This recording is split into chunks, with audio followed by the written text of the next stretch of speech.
Hey there, No DQ Galaxy. Welcome to episode number 3 of What's NXT. I am the Wizard of No DQ, Stephen Osborne. I'm joined, of course, by the General, Jerry Slaughter. And this week is a week of NXT that we have been looking so forward to because of the main event. 2 weeks. 2 weeks. We've been waiting 2 long weeks. And before we get into it, though, before we get into it, I know you want to broach there.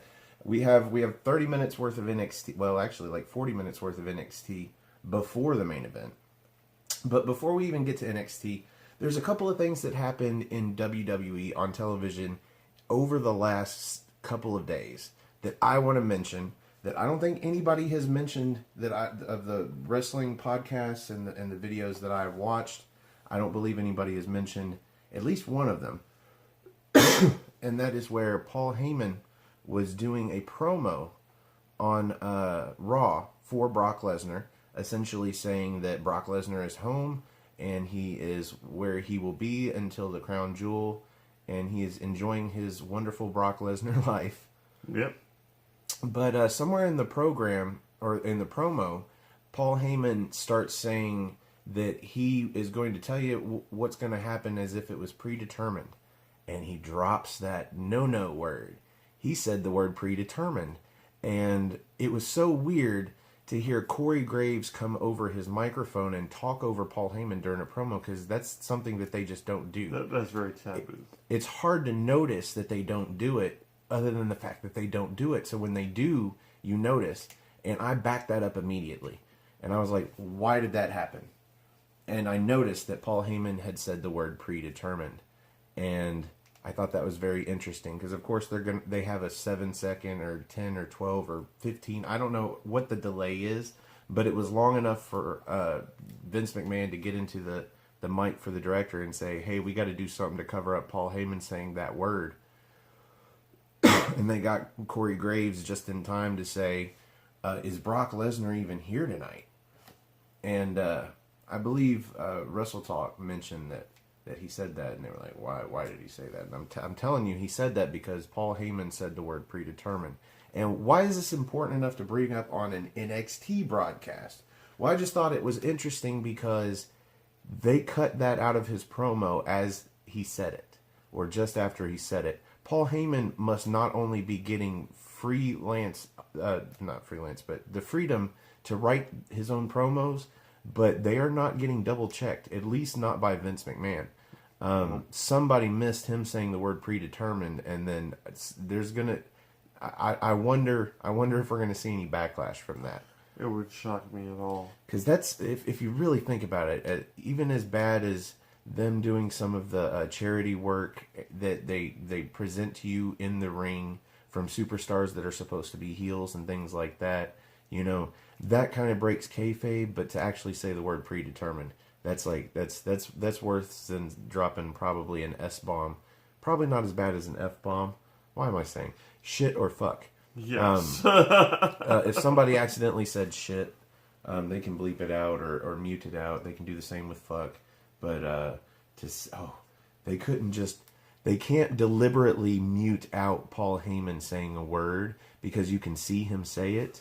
So they can't obviously censor the word predetermined, but man, they tried their best to censor the word predetermined. Oh yeah. The other thing I wanted to mention happened on SmackDown. It was during the main event, which was weird because the Paul Heyman part was right before the main event. But this was during the main event of Randy Orton versus Big Show for the slot in the World Cup, which is dumb, and I'm not going to get into why the World Cup is dumb.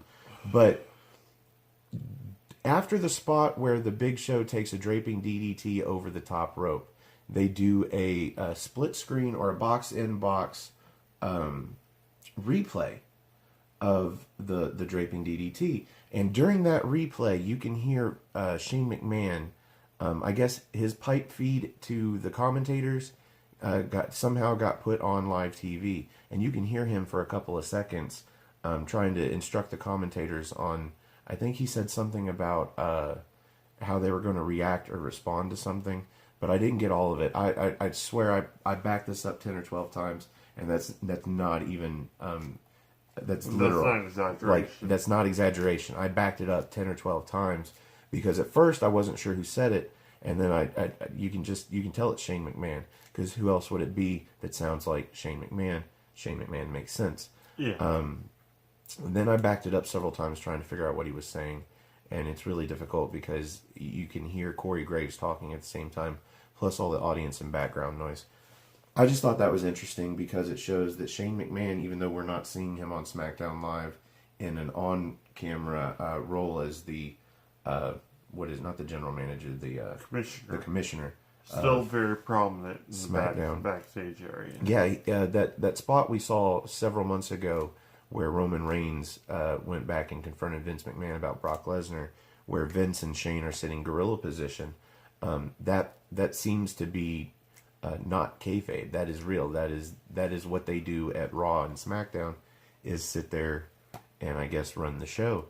So I just thought that was interesting as well. I thought both of those were very newsworthy, and so far I haven't heard anybody comment on that. Mm-hmm. Now, what's NXT, you say? What's NXT? This is what's NXT. This week we were practically drooling, waiting on the main event. Pins and needles. Pins and needles. Pins and needles. And let me just say now, it really didn't disappoint. No, really didn't disappoint. But we will get into that. That is, of course, the main event. So let's start out at the beginning of the card. We had Tommaso Ciampa, the NXT champion, come out to the ring for a promo. Again, highlighting his new music. He promotes his own music, saying it is not only is he the best sports entertainer, yeah, but he has the best music now. Yes. What did you think about Ciampa's promo? Well, I thought it was really interesting because naturally he started talking about the music, which very reminiscent of Taz's old stuff, and I always loved the whole flatline thing right there. And he's playing his whole heel thing to the hilt. He's doing a beautiful job, I think, as the champion. Pretty much, he knows how to carry the title, not just in the physical sense, but the mentality. He knows what to say to draw heat without coming off like too overly cheesy or anything, or too weak, or too cowardly. It's like he's the opposite side of the heel spectrum from, let's say, the Miz. The Miz is great on the mic as a cowardly heel. Yeah.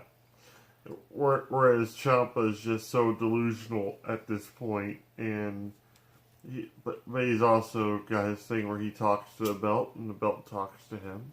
And well, here's the thing: as delusional as Ciampa may seem, he backs it up. That's the best part about that's the best heel to me. He cannot absolutely. Okay, the best part about this for me, for him being the heel character, is that he can absolutely not back it up in like a fight.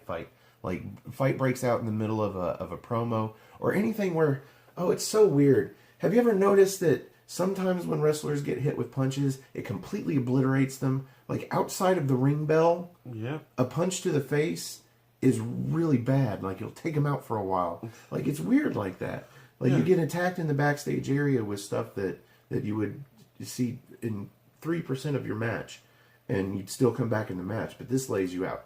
I don't know. It's weird. Oh yeah, like somebody gets slapped in a backstage area. You think their jaws completely dislocated and they're laying laying on the floor. Yeah, absolutely. But you take 5 super kicks to the face in the middle of a match and still kick out. And you still kick out. So I just thought that was weird. I don't know if anybody else has noticed that it's almost like a weird video game handicapped. Like the amount of damage you take and your resiliency is drastically different whether you're in a match where from bell to bell or you're outside of a match. Yeah. Or if you're in a match bell to bell but you're not one of the participants. Like, notice anybody that's just hanging out watching the match in somebody's corner, they get taken out pretty easily when it's like, come on, you're a wrestler, man. Well, anyway, in that kind of situation where it's not bell to bell, Ciampa is like, he's almost a delusional cowardly heel. Like, he should be cowardly, but he just takes it, and he always looks weak. But then he gets into the match, and he always looks amazing in the match. Oh yeah. He once that bell hits, he's completely in there, switch and hold, grappling, everything. He's like locked in. He's ready to keep his title, and yeah, he's one of those ones like the bell just rings and he's on. So it's great. I think on the mic he is one that he's pretty straight to the point. Yeah. He says a lot of things that he knows the crowd doesn't want to hear. Which is the truth. The crowd hates hearing the truth. Well, there's a difference between the truth and verbally spinning the truth in a way that makes you look good. Yeah. And the other person look bad regardless of how the truth actually came out. Poetic license. Yeah, he's good at poetic license to get himself booed. In this case, he's talking about Velveteen Dream. Because Velveteen Dream has been very vocal about the only person he thinks that took out Aleister Black is Ciampa. And Ciampa insists that Velveteen Dream is just trying to cut in on his spotlight because he's the champ. And so this brings out Velveteen Dream. And yeah, Velveteen Dream naturally comes out there and calls out Ciampa, so pretty much saying that he's more or less ducking him. But he's actually like also still accusing him, while still not accusing him of being Aleister Black's assailant. But Ciampa in return is just saying that he's accusing him because just to get into Ciampa's spotlight, as if Velveteen Dream can't do it on his own.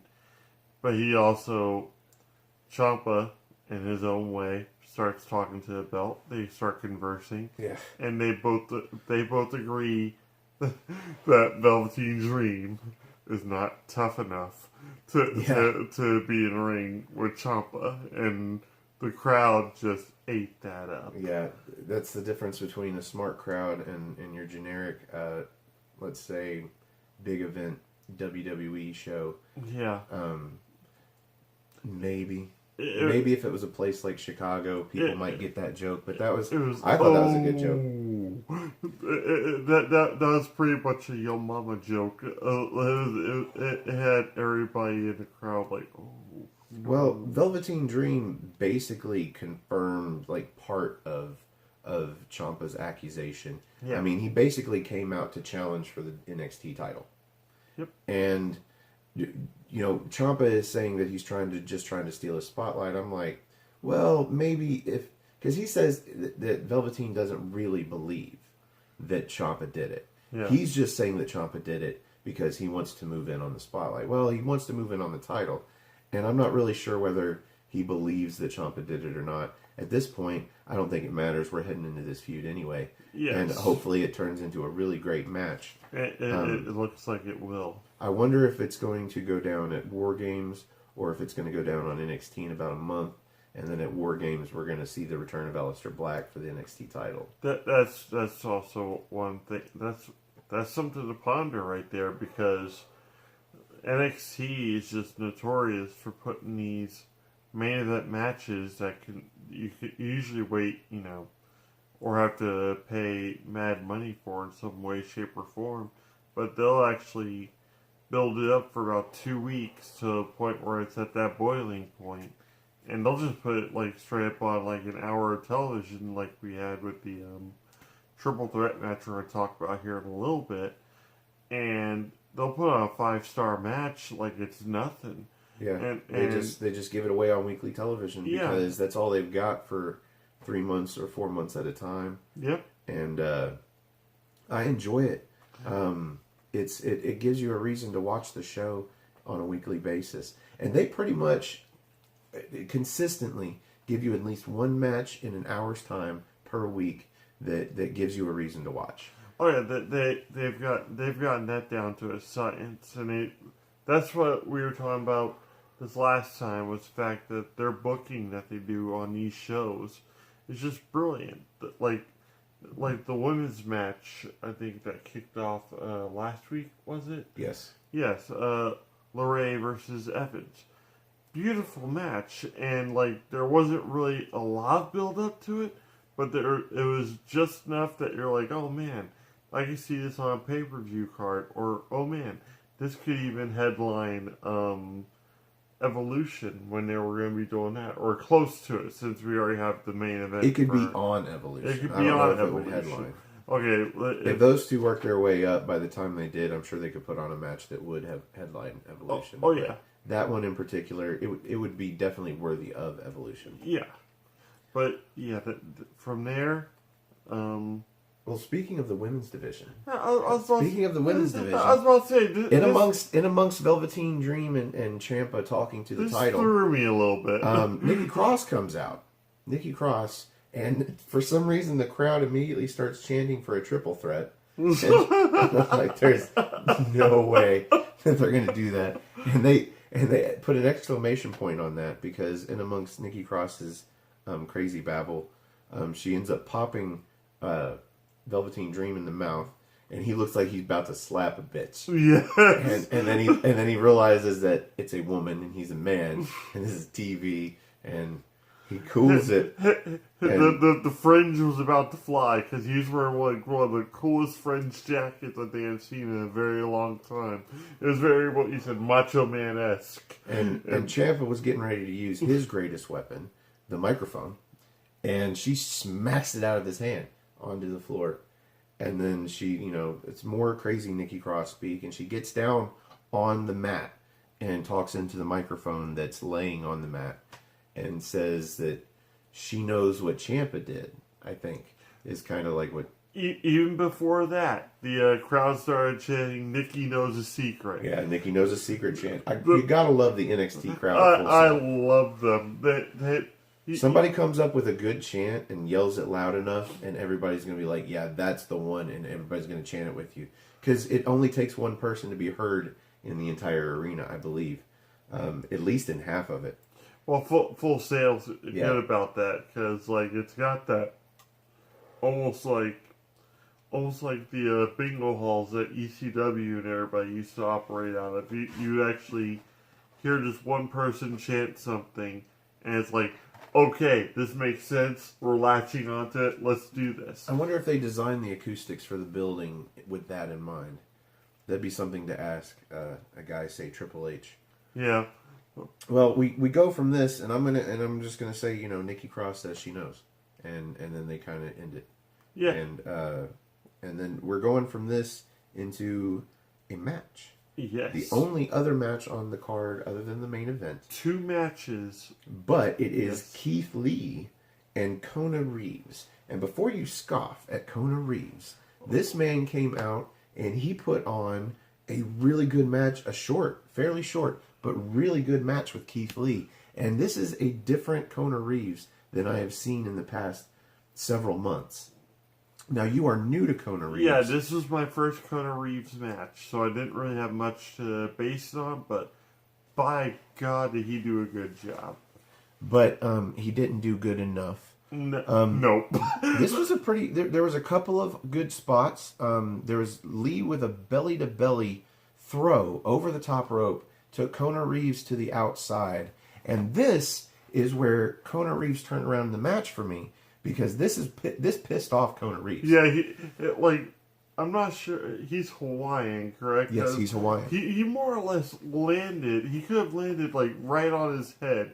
He got up, went back in, and delivered one of the best Yakuza kicks, or the running Yakuza kick things that I've seen in ages. The impact on this thing on Keith Lee was just astounding. The fire that Kona Reeves was showing, it was legit. It was really, really great to actually see him just come unhinged like that. So. Yeah. Well, he follows that up with a falling elbow drop, falling from reverse elbow drop from the second turnbuckle. Yep. Onto Keith, and then he gets Keith into a sitting position and then starts just trying to pound on him, and eventually. The punches to the head stop working, and they start pissing Keith Lee off, who then he basically takes the rest of the match. Yeah, well, Keith Lee got that. He got what I like to call the Popeye stop serving mac and cheese look that I used to give. Very, very angry. Very, very just. It's like no. No. Yeah. Because at the beginning of the match, we were talking about this. He, as horrible as it sounded, he looked like a Black Samoa Joe because he had that smirk, like he was already had Kona beat in his head, and he's just like, I might as well just, this is over, this is done. I don't think he was expecting Kona to put up as much of a fight as he did. I wasn't expecting Kona to put up as much of a fight as he did, honestly. I'd never seen Kona in a match, and I thought he was going to automatically get squashed. Kona has basically been given, for the most part, in the several months that I've watched, he's been given jobber talent. Yeah. And so he's not only looked good by comparison, but not necessarily great. Because it's hard to look great in comparison to a jobber unless you look impressive, like you're huge, like Braun Strowman or somebody. Yeah. Or in NXT, maybe Lars Sullivan. But Kona Reeves actually looked impressive here because he wasn't looking, I think you used the word flamboyant, but he wasn't looking as cocky and assured like that the poses. His one pose though looks like that long distance ski jump. Looks like he's just trying to will himself forward with his pose. It's weird looking. It's like he was trying all sorts of different ones just to see what felt right, and it looked kind of awkward. But they did the ski jump thing. It looked like it kind of worked. Who knows? Well, he lost his cockiness after Keith Lee nearly ended his career by doing a belly to belly over the top rope. That was a brutal looking fall. It didn't. The landing didn't look as bad as it could have. Yeah. But just how dangerous that was. That was a perfect setup move for Kona to turn his character around, and suddenly he's not cocky and he's not going to go in there and pose. He's pissed off and he's going to go in there and try and win this match. Yeah. And he looked like an actual opponent for Keith Lee, whereas I didn't think it was going to look this good. So Keith starts rallying back and nails him with pretty much a pounce going off the rope. Well, before that, Kona is coming off the ropes, and Keith Lee is he's doing the acrobats that only smaller guys normally do. Ducking under the running opponent and then leaping over, leapfrog over. Yeah. And but yeah, he hits the pounce, and he follows up the pounce with this fireman's carry into a jackhammer, which he calls the supernova. Yes, that was that was the end of it. As if the pounce from a guy that big wasn't enough, he hits this move and he wins. Good match. It was relatively short, but for their first outing and based off of this match, I hope there's more outings. For their first outing, I liked it. I think that's the important thing, is the fact that, yes, it got Keith Lee over. It was a great match, but also it wasn't a squash either. Because, like you said, after Kona got dumped to the outside ring, he came back in. He started really unleashing a repertoire on Keith Lee, and I think we're actually going to see more of the vicious side coming out of Kona in the next couple of weeks. And I don't see Kona winning by his traditional means, because I don't see him putting on the Hawaiian drop on Keith Lee. I just for the life of me, I don't see it happening. You were saying that when the match got made was the fact that it's like, yeah, he's not going to get him up on his shoulders. I mean, maybe I'm underestimating. Maybe they'll figure it out. That would be cool. That would be a cool spot. I'm betting Keith Lee kicks out of it, but that'd be something else. Is maybe they haven't maybe unleash a new finisher with this new persona that he's kind of doing, because we're going to start seeing a lot of those kind of things these days. It's like, once you change from either heel to face, or once you change characters, usually there's a new move that gets introduced in some way, shape, or form. So I'm all for new moves. Yeah. I don't understand why wrestlers don't add more new moves. There's tons of moves out there, and you don't have to duplicate. I didn't get to watch the programs, but I heard John Cena added a sixth one. It's just it's a fucking punch, man. It's a pose like this sort of. Like, it's a pose and then a punch to like a back fist to the jaw, and it's really lame. So more or less a standing five knuckle shuffle. It's actually more lame than what they've turned the AA into. The FU. I call it the FU. Yeah. It's the FU, man. PG era turned it into the AA, but anyway, it's somehow it's lamer than what they've turned the AA into. Good Lord. So next. Yeah. Next. So next we have a video package with Shayna Baszler. Basically, the video part of it was, you know, her being interviewed or just speaking to the camera, not really being interviewed, and then video clips of her in that training center, that fighting training center that we were talking about last week. And she's saying here that the only reason she lost her title was not because Kairi Sane was good enough to beat her. Kairi Sane doesn't deserve credit for the win. It was Baszler who got too cocky and she thought she had the win because she thought she had the Baszler lock or whatever she calls it locked on, and then Kairi Sane just got lucky because she took her too lightly. Yeah, she says the word that she says phrase that she slipped up. Simple as that. Like don't ever.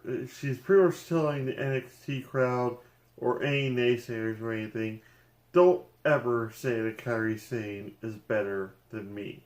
There's no way that she is better. I messed up. I'm taking credit for my own mistakes here. Kairi just took advantage of me not paying full attention, and just have my mind elsewhere. Simple as that. Well, she drops an interesting statistic here that she is the quickest NXT, I guess. She has had the quickest rise to make it to the championship. Yeah. I guess that includes everybody. And what I noticed here is that Baszler's video package was amazing. Again, 2 weeks in a row for her to have an amazing video package. Mm-hmm. And then right following this video package was an interview with Kairi Sane, I guess outside, by reporters or something. There was one microphone and two cell phones. They're doing a lot of the TMZ type interviews now with these wrestlers. They just run up with their camera phones and microphones. And it was short, and it was nothing. They just, they asked her, and she's like, about the match, I guess, and she's like, Baszler knows what I know, that I'll beat her again, and that's it. Well, even then, I kind of tuned, I'm not even going to say even listen to the whole thing. I tuned out, because at one point she said, yo-ho, in the middle of she actually went into pirate mode in the middle of the area. She's not even dressed for the part or anything. I'm telling you, dude, that gimmick is going to be the death of her. If she makes it to the main roster with that pirate gimmick, Vince is going to bury her. Yeah. He is going to bury her. It doesn't work for her. Well, this is brilliant. It's two different kinds of promos, and they put them back to back. So instead of necessarily hyping the match all at once, they're doing it separately while at the same time hyping each individual opponent, but more so Baszler than Kairi Sane. Oh yeah, sure. You've got the ultra serious Baszler, and then you've got Kairi Sane not taking Baszler seriously. Absolutely. It doesn't look like Kairi Sane takes anything seriously. Why she is a champ is beyond me. I was about to say, so the roles have kind of reversed in that way, if you think about it. So, well, it's already gonna be a classic match between the two. Granted, it's gonna be a comedy routine for a little bit with Kairi involved, but I see her possibly showing a little more seriousness when the actual match occurs. I think the only comedy is going to be, like you said, her little mannerisms and her taunts before each move, like where she walks the plank or whatever. And but that's gazes over the crowd. That's the problem. Like, takes out her periscope. But I think that's what they're going to play up a lot, is the fact that Shayna's going to be seeing this kind of stuff coming because, like, she telegraphs so many of her moves with these mannerisms. They spent money on fake pirate gold for her entrance. They spent money on fake pirate gold for her entrance. Man, I really, really hope those are candy. You know, the wrapped candies. And then she's passing out chocolate to kids in the crowd. Because that is... That'd actually make a really cool gimmick, I think. Well, you know, it'd be better than spending real money on fake pirate gold for her entrance. If you're going to do that, have pirate gold kind of like coming down, cascading down and raining down in the graphic on the Tron behind her. Oh, that'd be Do that. That's free. Well, probably not free. You got to pay somebody to do it. But after that, it's free because she's passing out the pirate gold. You got to keep replacing that shit. So next, we have an interview backstage with William Regal, where the interview smartly recaps what happened earlier between Ciampa and Velveteen Dream in the question about, hey, let us know what's going on with the case. What's going on with your investigation into who attacked Aleister Black? What I really liked about this is the fact that none of this stuff was mentioned last week. Granted, there's a lot more matches going on, and more hype for this coming show and next week's show. Next week should be a great show as well. well. Next week is good. But we will get to that. Yeah, we'll get to that here in a little while too. Well, actually next, but we've got some stuff to cover here. Yeah, but we didn't hear anything about the investigation this last week, so. The fact that it was still, it's like now they're revisiting a little bit, gives you a little bit of time to digest, gives you more time to wonder who attacked Aleister Black. Well, what's going on? It gave Regal 2 weeks to realize that Nikki Cross was telling him that she knows. Yeah. So that's basically what he talks about. That he's not going to release his list of suspects that are still on the list, and he, I guess, needs to talk to Nikki Cross or somehow figure out how to decipher what she's saying, or give her a reason to tell him. But either way, he ends up face to face with Cassius Ohno, who's standing at his door. Mm-hmm. Thank God he's on the outside of the office and not inside like Nikki Cross was. But Ohno. Oh, pretty much Ohno's playing his usual self. Even when he was Chris Hero, he's had this massive chip on his shoulder. So he's wondering, he keeps on referring to this golden boy. And the fact we all know who the golden boy is. Yes. But his new toy, his new toy, yeah. Regal's, to clarify, Regal's new toy. Yeah. And, yeah, he's wanting, more attention and more put back into him, and it's Regal is just saying, I don't have time for this crap. Well, he basically I have an investigation. He says Regal is blind. Yeah, Regal doesn't see that Cassius is going to make a name for himself one way or the other, and his way is to take out the new blood. Yeah, and in this case, we're talking about what's his name? Oh, shit. It's back here in my notes somewhere. Oh, well, we're just gonna skip over that. Yeah. So, it's that guy that guy. So, that's all that is. After that, Regal pretty much walks into the office, and who has appeared right after Regal goes into the office? Nikki Cross. And she starts talking to Cassius Ohno and sniffing him or something. Sniffing him, and even then she's saying that she knows. Yeah, she tells Cassius Ohno the same thing that she told Ciampa. She says, "I know what you did." Yeah. And which is weird because earlier while Cassius was talking to Regal basically reiterated, because that's what he keeps thinking, that Cassius wants to talk to him because Cassius is worried about being fingered as the guy that took out Aleister Black. And Regal's like, no, man, I already know that you didn't do it. You're not on my list of suspects. And Cassius is like, that's not why I'm here. I'm here because, what's his name? Because that guy that's coming in. This is really terrible. I should really know that name. That's all right. I'm going to keep looking for it. By the way, next up was next week. Next week we have the Undisputed Era versus the War Raiders.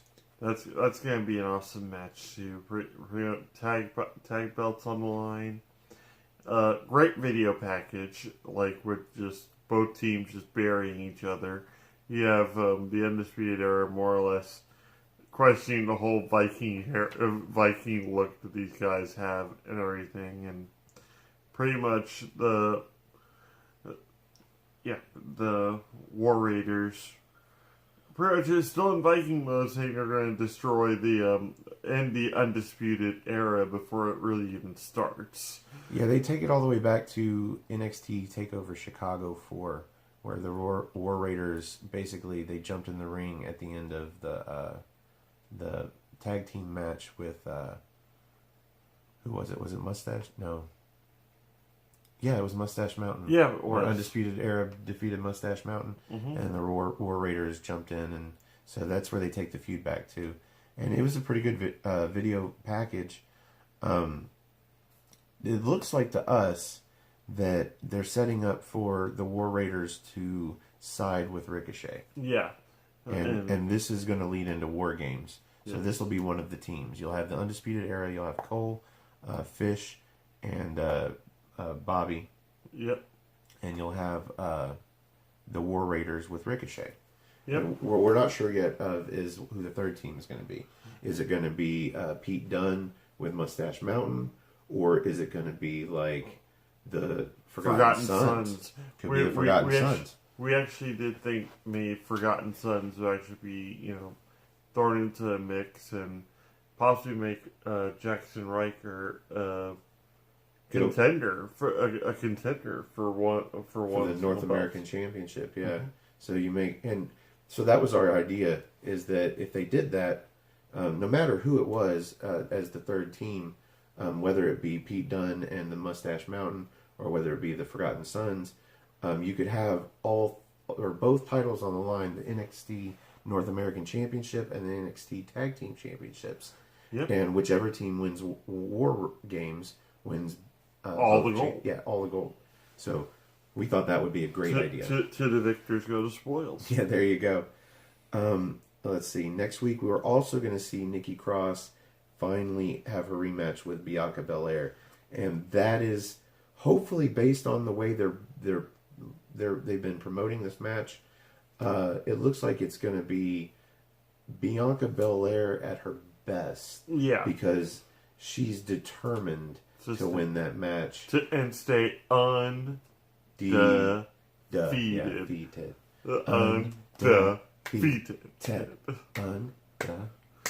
It's almost like she tries to start the chant, even though she's supposed to be in heel mode at this point, but it's just not catching on. It's not Kurt Angle's "You suck." Okay? I believe inside Full Sail they'll give her some love on that chant, but not as much as they'll do the EST. Yeah. So now we're going into the epicenter here. This triple threat match that we've been obsessing over. At this point in the show, we pause the match at the bell. Yes. To begin the match, and there is 20 minutes left. So we know this is going to be a 19 or 20 minute match. Yeah, it was actually exactly 20 minutes after, right? As soon as the last bell rang, I paused it, and it had gone from 21 to 20. So it was right at 20 minutes. And absolutely worthy of 20 minutes. Probably 30 or 40 at an NXT TakeOver. This match was fun as fuck. Yes. Not even 5 minutes into the matches. Here's what we see. Not even 5 minutes in. Alright. Starts off with what looks to be is going to be a triple tie-up. But then attention automatically goes to beating the shit out of Adam Cole. Yeah, so they go to lock up in a three-way lockup, a three-way collar and elbow, which I would love to see done successfully. I'm sure it has been. Maybe I should look that up. But Adam Cole kind of ducks out of that, and then typical. Okay, the two faces kind of look at each other and look at Adam Cole, and then like now they're going to beat up on Adam Cole. So they do together, but then I think it was Ricochet started beating up Adam Cole by himself, and then Pete Dunne throws Ricochet off, and then they start a face off, and Cole's just like, yeah, y'all too, and then so this match started out sort of typically with a little bit of a twist. Yeah. But then Ricochet just goes off like a fucking Super Bowl. We counted 6 flips. 6. In maybe like 10 or 15 seconds. 6 flips. He's got the third flip with a kip up. Like he does, a flip over the back while running. Like he does a kip up. And then he does a drop kick flip. And then 5 and 6 is going towards Pete Dunne, who's on the apron at the ropes. He does that front flip spring off the ropes, back out into a backflip to land in the superhero landing, as you deemed it. Mm-hmm. Just in the first couple of minutes of this match, you're already like, wow, this is going to be a hell of a match. Because that's what they're starting off at. And they really don't have a lot of downtime during this match. Because this is NXT. There's no commercials. No, there isn't. Like, what? There's no... It's like, this person's in control. Will they stay in control? We're going to keep on the action. We'll be right back. And then when you come back, the other person's in control, and you're like, what did I miss? And they're like, here's where the other person took control, and then they do picture-in-picture. Which, by the way, on NXT, there is no box inside of a box, picture-in-picture, take what's going on and move it over here to show you a replay. There's no instant replay, because if there's an instant replay, you're bound to fucking miss something. Because there's no commercials, there's no downtime. All you'd be doing, theoretically, is showing something somebody's already seen, while something else amazing is going on here. It's going to go into the box down there anyway. It's pretty much watching the same match twice. So right after Ricochet goes off like a bouncy ball, Cole throws him out of the ring, and then we get a face-off between Cole and Dunne. Yes. And Adam Cole just gets rocked. Yeah. Well, I'd call the T-Rex clothesline. This is a short-arm clothesline, but it is a vicious one. Yeah, Pete Dunne runs into a short-arm clothesline, and you just hear the slap. And that is, at this point, I think it's one of the first or second of these hard hits that Pete Dunne does. And I don't know if he's slapping his thigh or what, but they just sound incredible, and it echoes. They reverberate like. That's the word I was looking for. Thank you. Reverberate. Reverberate. But these, and you would think that eventually it would get old cringing to the sound of that slap, because they are perfectly timed. And no, it doesn't get old, because you cringe every time. Every time he does an enziguri and slap kicks dude in the face. Jeez. You automatically make the yeesh face, or you want to go woo with the rest of the crowd. So this is like part 1 of Pete Dunne's master plan. He starts working over Cole with these kicks, but he starts working over Ricochet with his left arm, mind you, with the small joint manipulation. Yep. He goes for it. But then we end up with about 30 seconds of chain wrestling, where both Ricochet and Pete Dunne are just dodging everything that the other one's trying to do. And this is like the first 3 minutes of the match. Yes, we're not even 5 minutes into the match yet. It's already like surpassing a lot of what people thought it was going to be. I don't know what people thought this was going to be. This is surpassing anything that you're likely to see on Raw or SmackDown. Less than 5 minutes of wrestling, we've already seen like things people can't even pull off in won't even try to pull off in 30, and it only got better from here. Even then that seemed like it'd be a wind down. Yeah, from here Cole gets back in the ring, and we see basically our first double team. We see Dunne putting a surfboard stretch onto Adam Cole. Yep. And then Ricochet comes off the ropes and just basement drop kicks him in the face. Right side face. And he made the comment, he's like, there's nothing that Adam Cole can do about that. I'm like, dude, no. You have to completely trust Ricochet. And if he slips while he's doing that basement drop kick, you're gonna catch you're gonna catch his foot to your face. Yep. But it looked brilliant. It looked perfectly done. And I say that word perfectly done because when we get to the end of this match, well, let's get to the end of this match. Let's do that first. So out of this, because Dunn releases the surfboard like Daniel Bryan does, where he jumps up and stomps. He does a double knee stomp, more or less, and he looks over at Ricochet, more or less, and Ricochet looks on at Dunn in approval. Yeah, we just we really got him with that guy. And Ricochet goes for a handshake like a dumbass, and Pete Dunne just cracks him in the face with a forearm. It gives a sorry, not sorry look from hell. Now, what I thought about was interesting here was that Cole's right knee is where they went. Now, and if anybody follows it like we do, yep. When somebody gets injured in WWE, it's the left arm or the left leg. Why did they go to Cole's right leg? Maybe Cole actually has something going on. Yeah. So I just thought that was interesting to note. Because anytime that they go to a right leg for an injury that they're working on, yeah, it's odd. It's noteworthy to me. Yeah. So now we have the real meat of the small joint manipulation from Dunn onto Ricochet, and Ricochet counters that into what I want to call a cloverleaf sunrise. And I want to call it the tequila cloverleaf. The tequila cloverleaf. That does roll off the tongue better. Yes. But basically, he starts out with a tequila sunrise with the arm through his leg, but instead of going for one leg, he wraps the legs into a cloverleaf and comes through and cinches back. He goes for a lion salt later, and I don't know if you guys remember from NXT TakeOver Chicago 4 when he went for this lion salt to a standing opponent, and I think it was Adam Cole that super kicked him in the face.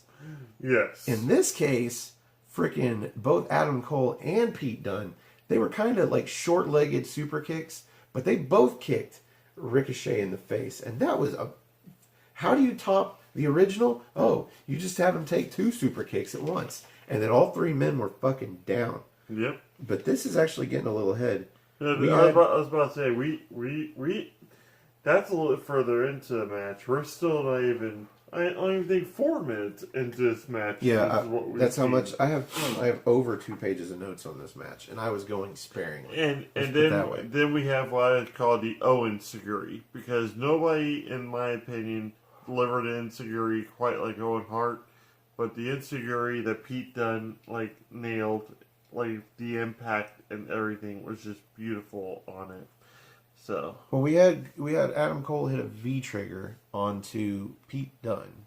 Yeah. And then off of the V trigger he gets a near fall. I think he gets a near fall. Yeah.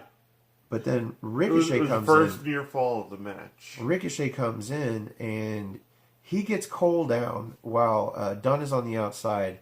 And in just one fluid single chain wrestling, he goes after Cole, but then he goes to the outside, runs the apron up to the second turnbuckle, does a moonsault onto Pete Dunne on the outside. Yeah. And then jumps back in, goes to the top rope, and goes for, what did he hit? It was a moonsault, wasn't it? That was it. A springboard. Oh, he gets a springboard European uppercut. Oh, that's right. Adam Cole for a near fall. Because I had made mention that he pretty much made it 3/4 away across the ring with that. It was some great extension, just beautifully. It was basically a phenomenal forearm, but finished with like Cesaro would do it. With a European uppercut, and then Dunne. We've got everybody back in the ring. Dunne stacks up both Cole and Ricochet on top of each other and gets them both into a half crab. Yeah. This was a double single leg crab. Double single leg, yeah, as you coined it. A double single leg crab. And then Ricochet kind of gets out of that and Dunne's got Cole in it. But then Ricochet takes Dunne into an octopus stretch out of that single leg crab. Yes. like you don't really. I haven't really seen many abdominal stretches or anything like that in these matches or any match so far. So seeing the octopus stretch, even that was a treat. Well, we're not done there. No. Because then Cole comes around and does a backstabber onto Ricochet. Yep. For a near fall. I was about to say, I still call it the lung blower, but yeah, the backstabber from Cole and the near fall, like, granted, you knew the match wasn't going to end right there because there's so much. It's like we're already squeezing not even 10 minutes into this match, and yeah, we're not even 10 minutes. We're not even 10 I will minutes. let you know when we're 10 minutes into this match because Yeah, we're already we've 50 actually, minutes into this video, so that's great. Well, we've actually we actually paused it at one point just to see where we were at a couple times. It's like Pause, rewound. We backed it up to watch spots several times. Well, man, it's not even that. It's the fact that like we couldn't believe that it's like okay, we're not even 10 minutes into this match yet, and this is what we've seen. Yeah, and this is where, as you said, it devolves back. Yes. And we have a triangle stance of all three guys slugging it out. Yeah, they start on their knees, just slapping, punch each other, just rising up, like just punching and slapping and throwing whatever they can at each other. And it went from like being one of the most scientific high-flying matches to just like a slugfest. Now, I think a few seconds I think somebody hit Ricochet too hard, or maybe they hit Pete Dunne too hard, because there was. It seemed like maybe a botch, maybe the only real looking. It's hard to tell. So you've got Adam Cole in the corner, and Ricochet runs in, and Cole dodges out of the corner. So Ricochet jumps to the second turnbuckle, and then he goes like he's gonna jump back to attack Cole, but then holds on. But he holds on a little long, and then suddenly Dunn comes in and hits Cole from the side or the back with a forearm. Yeah. And it's like, was Dunn like not quick enough on the draw? Was he supposed to hit that sooner? Was something supposed to happen that didn't? I'm not really sure. This looked really awkward. Yeah. It's like that. I think that's one of the only parts of the match that didn't really go as expected. It was still a nice little cleanup job, or they tried to fix everything right then and there, but there was a sense of awkwardness. Yeah, just a sense, just for about a half a second of awkwardness, like, oh wait, what? Oh, okay, and then Pete Dunne hits him with the forearm. Yeah, even then we're like, we can't even be mad. Yeah, just keep going. Just keep going. And this is the part where Ricochet goes for that lion salt onto a standing. I believe he was going to try and hit Pete Dunne. Yeah. And then Dunne and Cole both just clock him with those short-legged super kicks. Yeah. Now, I was like, that's just like what they did at Chicago. And then suddenly Mauro Ranallo was like, oh, that's reminiscent of TakeOver Chicago 4. And I'm like, you're on the uptake there, Ranallo. Yep. I hit that first. Anyway... So Dunn goes for a pin at the same time as Cole, because these guys are all down, and this is their down spot in the match where they're catching their breath. Because in between, I think they're only catching their breath a single guy at a time. Yeah. And Dunn goes for a pin. Cole goes for a pin. One of those roll over, throw your arm over, both onto Ricochet, but Ricochet just rolls out of the ring. Yep. I missed it. I'm sitting here taking notes. I'm like, what happened? He's busted out laughing. He's laughing. And I'm like, oh, crap. So I back it up. And I'm like, that's just... So this is heat. Now, new chapter in the match. Suddenly there's new heat between Pete Dunne and Adam Cole. Because each one of them's just like, that was my pin. And I'm like, that was nobody's pin. He rolled out of the fucking ring. But... All right, I'm going to back it up a little bit because I'm going to give credit where credit's due. Like, he's been taking notes this entire time for his match. And after a while, he got tired of writing Ricochet over and over and over again. So he basically wrote down Rickrolled. Yeah. I Rickrolled myself in my notes. I was reading it in my head, and I was like, Rick rolls, and I was laughing. He's like, what? What's so funny? And I'm like, pause. So while it's paused and I'm explaining Rickroll, somehow we get into the conversation. I look at the screen and we're 10 minutes in. We are halfway through this match, and now I'm pissed because this sumbitch suddenly he's like, well, we do have that in a couple of months. We've got that NXT Takeover War Games. Like, what if this match just doesn't have a definitive ending, and we have all of those teams? Combatants. You have the Undisputed Era come out. You have War Raiders come out. And you have Mustache Mountain come out, and they all just start into this brawl where the ref, even though this is a triple threat, so it's no disqualification, the ref just throws it out in a no contest. And I'm like, fuck that. After the amazing match we got 2 weeks ago that didn't have a definitive ending, this sumbitch better have a definitive ending. We are halfway through, and we get to see Dunn go outside with Adam Cole and do one of those small joint manipulation stomps where he stomps on Cole's elbow while his arm's like this on the steps.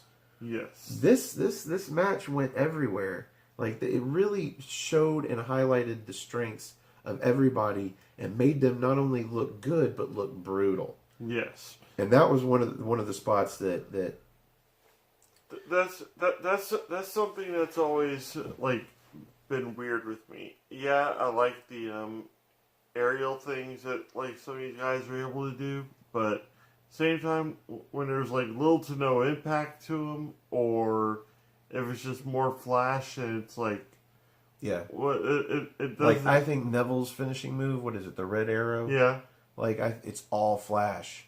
It is exactly the same amount of impact as just a 450 splash. It's just got extra flash. So yeah. I like my high impact or my high flying moves with a little more impact. And we saw a lot of impact. Yeah, speaking of high flying moves though, because Pete Dunne, yeah, he does the small joint manipulation. He does ground and pound. He does submission. He also does high flying moves. We had Ricochet come off the apron with an Asai moonsault onto Cole. Yep. But then Dunn goes to the second turnbuckle over on the side and does a moonsault on... Cole hits a super kick. Yeah, Cole hit the super kick on the outside. No, Ricochet missed the outside moonsault. I'm sorry. That is my bad. Yeah, he actually lands on his feet only to get... Super kick. But at the same time, Cole almost missed that super kick. Like, it caught him, like, more on the side of the neck. Like, caught Ricochet more on the side of the neck and the side of the head than anything. Well, I'm glad you saw that, because I was encompassed, because right after that, Dunn goes, he goes to the second turnbuckle and moonsaults to the outside onto Adam Cole. But then instead of picking up Cole, he picks up Ricochet, because he just got super kicked, and apparently not all that great, but whatever. Yeah.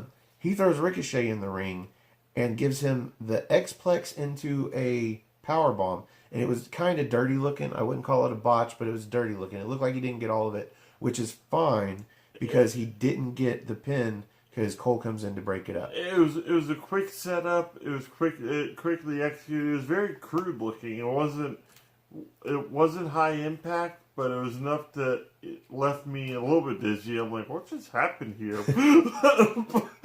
And this is where the crowd breaks into Fight Forever. Yes. Fight Forever. I think it was 3 or 4 minutes overdue, but finally the crowd chants Fight Forever, and we look at each other and we're like, yeah, fucking Fight Forever, man. God damn. So we get Pete Dunne go up to the turnbuckle, and then Cole follows him up. And it looks like we're about to get a good high spot. Like a big old Tower of Doom thing, yes. But instead, we have Ricochet go up the turnbuckle from the inside of the ring and join both of them. And I think it was the match 2 weeks ago where he did the top rope Frankensteiner, the top of the top rope, where both opponents are standing up on the top rope. That was him versus Dunn. Ricochet Frankenstein's both of these fuckers off of the top rope, all of them standing, and it was awesome. It was incredible. It wasn't expected in any way, shape, or form. Not at this point. At this point, they didn't need that spot, but No. wow.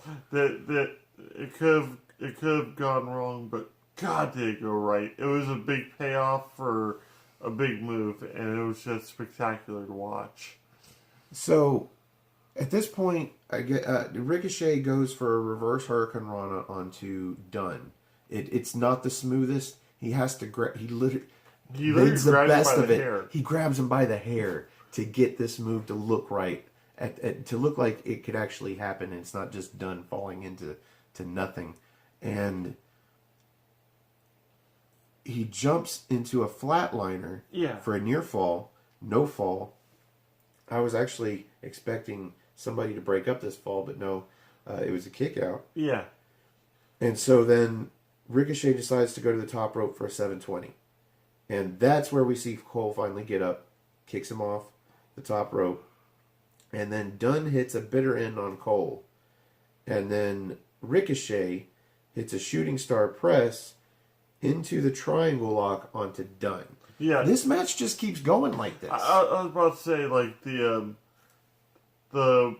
shooting star from Ricochet is always spot on anyway. It looks beautiful. Like, he caught so much mad air on it, and Dunn just cinches in with this triangle hold without even missing a beat. No. It just latches right on like a Venus flytrap, just boom. Well, as smooth as the sequence was, my only criticism is that when he leapt off for that 450, he did not have a clear landing across Pete Dunne. Pete Dunne was set up like the Dudleys would set somebody up for that headbutt into the crotch from the top rope. The what's up?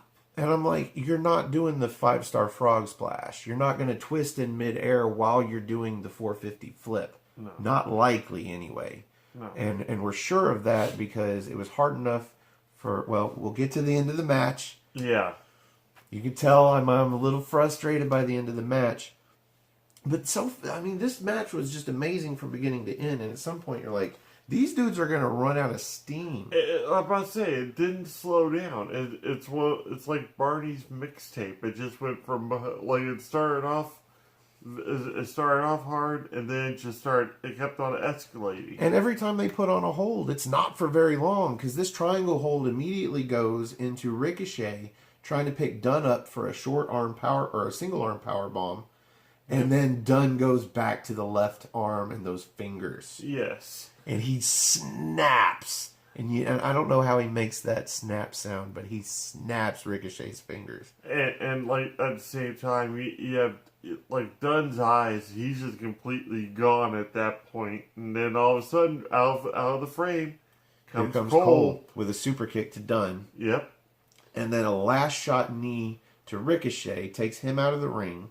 Yep. And then he takes a brain buster into a neck breaker over his left knee, which I guess is a good thing because his right knee's all fucked up. Yep.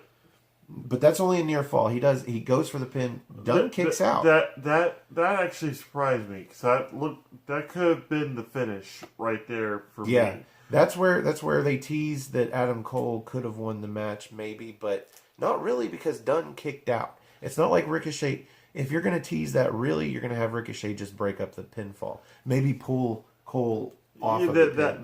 That would be the standard way of the WWE doing it, but this is also NXT. But the problem with that is you tip your hat as the fact that Ricochet is back up because you want to save him for the end, and we've come to the end where Pete Dunne hits a bitter end on Adam Cole, and he goes for the pin, and while he's going for a pin where he's supine, he's on his back, Ricochet comes from the corner where you can't see him in the camera angle, does a springboard 450 where he doesn't go forward. He has to go from, let's say, one tag team's ring post to the other, that direction across the ring. It was more diagonal than anything else. And he doesn't hit Dunn square at all. More like he hits him across the thighs, and maybe he hits him in the balls. It actually looked like he hit more knees before he even hit like. And you know that spot where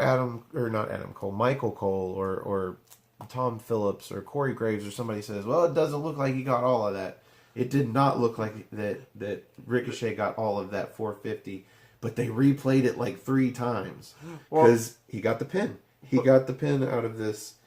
Somebody was out of position. Either Ricochet was not in the right corner to do it, but he didn't have time to get there, or they didn't do the pin in the proper location that Ricochet knew that he was supposed to be till he looked up and saw he wasn't where he needed to be. This is where I got torn on the match. Not like, when it comes to my review for the match, it's gonna play heavily into it. Is the fact that I'm in my head, I'm like, okay, that was just a sloppy finish to it would have been a perfect match. It would have been fine if they hadn't set up the finish the way they did, because Ricochet did not have enough time to get to a position on the ring apron to do that so that it could land and look good, because it was in the middle of a 3 count for a pin. And it should have been, and I'm telling you now, that should have been a 3 count, because, what'd you call him, Drake? Yeah. Drake, I wrote the notes down here. Drake Wirtz, or Drake Younger. Yep. That's the name of that jacked looking ref, the guy that. If you ever get a chance to watch some of his older matches, apparently he's a retired wrestler, and. He's a good hybrid. He does the hardcore stuff. He does the specialty stuff. He does the submission stuff. He's awesome. He cuts the 3 count and stops well before, because they show it in slow mo. Why replay it in slow mo when it shows that it should have been a 3 count? That's the thing. This whole time I'm watching this one cameraman who's taking all this stuff in. It's like, A, he watches Ricochet not land the whole move. B, he catches it before then. He catches Drake's hand pretty much more or less stopping before the move even comes into play. Almost like Drake just stops like, well, would you look at that? The only saving grace here that you can say maybe is the reason he didn't count the 3 is because Pete Dunne seems to roll off of Adam Cole just before the 3 count, but the only reason he's rolling is so that he can get in position to catch Ricochet, who's not going to land in position because somebody is out of position. Now, this seems like an awfully small thing to nitpick at, because, it is one spot, it is the end of the match. There were a few blunders, if not botch, because of the corner thing where it looked like it took somebody too long to do something.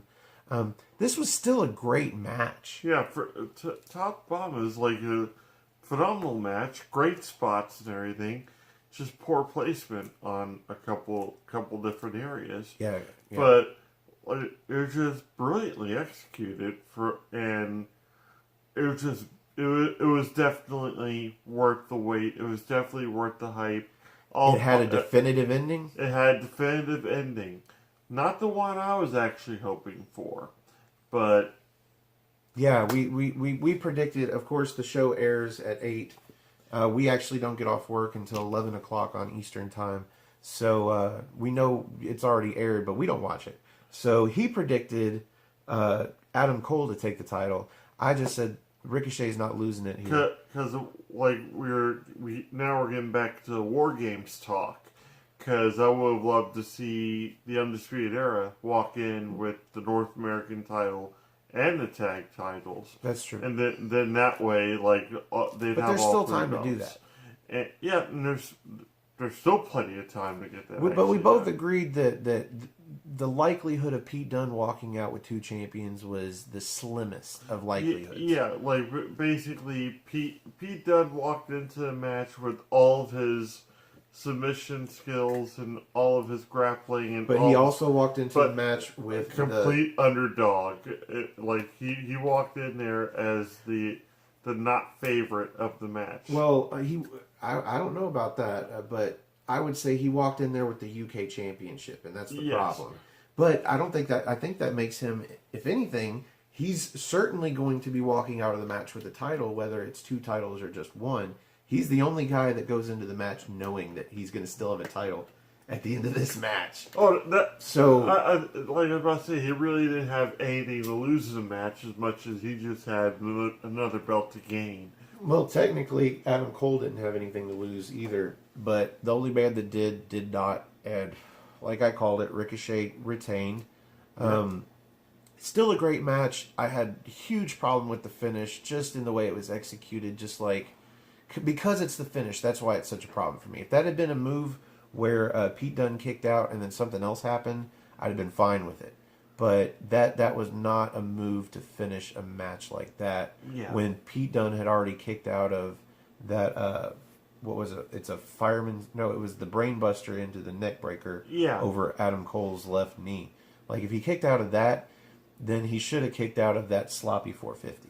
Well, actually, like CM Punk back when he was on the independent circuit, he actually did a move, or he still kind of does a move reminiscent of it back when he was in WWE as well, but it was called the Welcome to Chicago, motherfucker.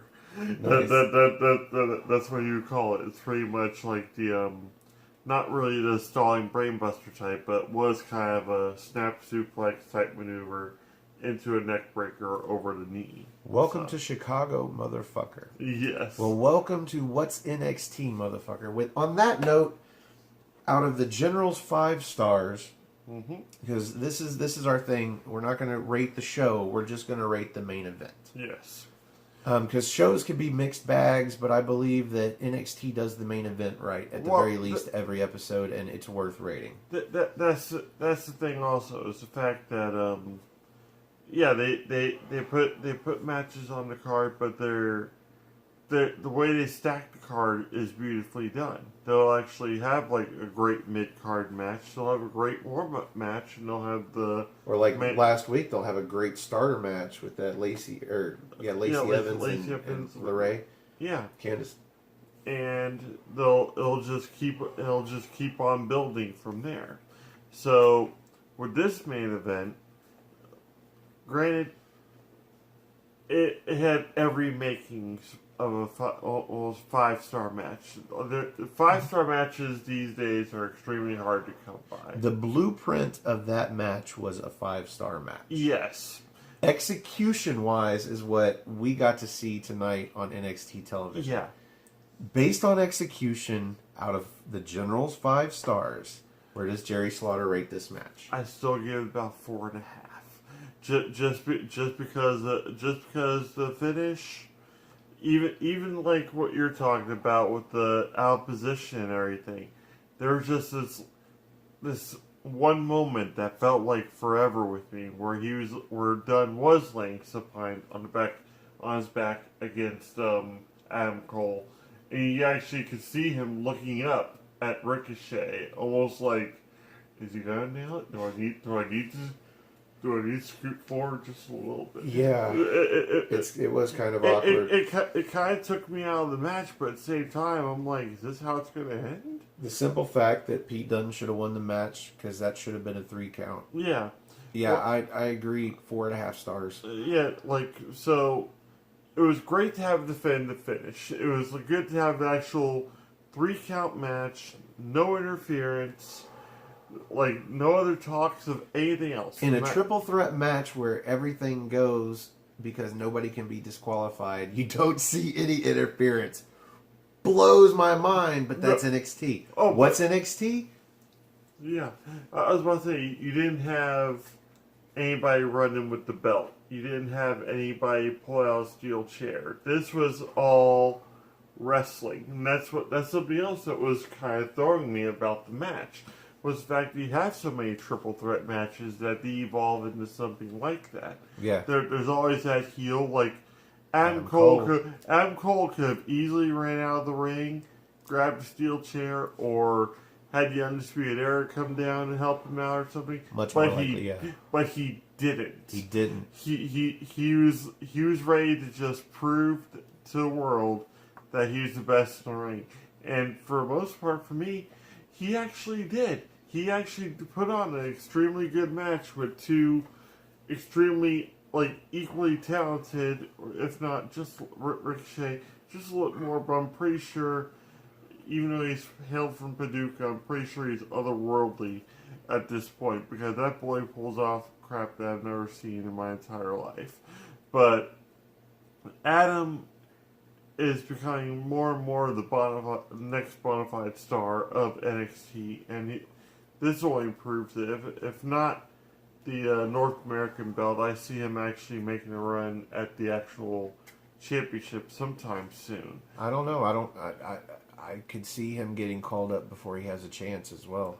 Well, I think he'll have a short run, kind of like He'll be a transitional champion, yeah, and once he gets defeated, he'll get called up after WrestleMania. Yes, the Monday after WrestleMania, the Monday Night Raw after WrestleMania, all of a sudden, like Adam Cole will appear at the top of the stage. Do you think it would be Adam Cole, or do you think we'd hear Shock the System and we'd have the full faction?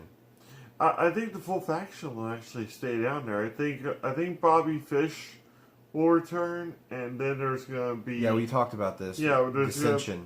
There's gonna be dissension in the ranks at some point, and Adam Cole will probably be the one that goes because I'm pretty sure he's gonna get the one that gets called up first, or they'll bring somebody else in to lead, kind of like they've been doing with like the Bullet Club. Well, I could see them wedging Adam Cole in and getting the ground, getting him started running on the ground, something like that. Yeah, there's a phrase in there I'm looking for. He let him hit the ground running. Yes. And then when it makes sense storyline wise, when he needs the extra help, then you completely forget the storyline from NXT where the Undisputed Era kicks him out or turns on him or whatever, and then you bring them in. Yes. And suddenly he's got a faction behind him. Yeah. So that would make, to me, that would make just as good of a storyline if implemented as bringing them in as a whole together. Well, I was about to say if they did anything where all four of them are brought in together, it would be kind of like the Radicals type thing where they would just all show up together. I would think just out in the crowd, sitting outside. Pretty much like either they did or like the Shield. Pretty much the Shield just kind of busted their way in. Too as new. Well. I would go with the way the Radicals did. Just have them in there, just sitting. Just those guys are NXT, aren't they? Well, they bought tickets, I guess. Yep. Yeah, fucking Michael Cole. I guess they bought tickets. Well, so the General Slaughter gives the main event a 4.5. I agree. It was a great match. It had a fucky finish. Well, not a fucky finish. It had an funky finish. Funky. Where Pete Dunne should have won, and somehow Ricochet won off of a move that he shouldn't have. But still, great episode, and I look forward to the next one. Now, I want to tell everybody and remind everybody that Mr. Slaughter here does not have Twitter, and he does not have any plugs. So I would like to make a plea to you guys to leave comments down below and try and convince me, or help me convince Jerry here to get himself a Twitter just so that he can have interaction with the fans, if there are fans out there. Yeah. We somebody's watching. We're getting like 400 views, like on each of these programs. Yeah, we've got probably a 300 or 400 person fan base. I imagine maybe some of them watch it twice just to help us. Why? With the views. They watch it once and then somehow they click on it again and it gives us another view because they watched 37 seconds of it, maybe something like that. It happens to me. I end up double watching videos because YouTube does it. Yeah. So you can follow me at Twitter. Just go to nodq.com/Stefan. That's Stefan. Or if you just want to open your Twitter app and find me, it's Stefan R. Osborne, Osborne. That's Twitter. You can also find my YouTube channel, Aftermatch Wrestling, all one word, Aftermatch. If you also watch this main event, as we did, we're in the comments section.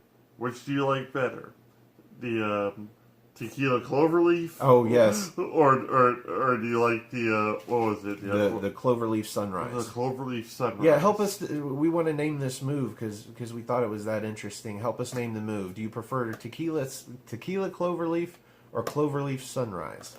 Those are both beautiful names for that move. Like Kentucky Sunset would probably work just as well too. But since after a while they're probably gonna ditch the whole fact that he's from Paducah. They'll just say it's like he hails from Kentucky. Yeah, they'll say they'll just go to the old standard of Louisville. From Louisville, Kentucky. Well, for the General Jerry Slaughter, for the Wizard of No DQ, Stephen Osborne, and for NoDQ.com, where you can go to find all of your latest news and rumors about wrestling. See you in NXT time.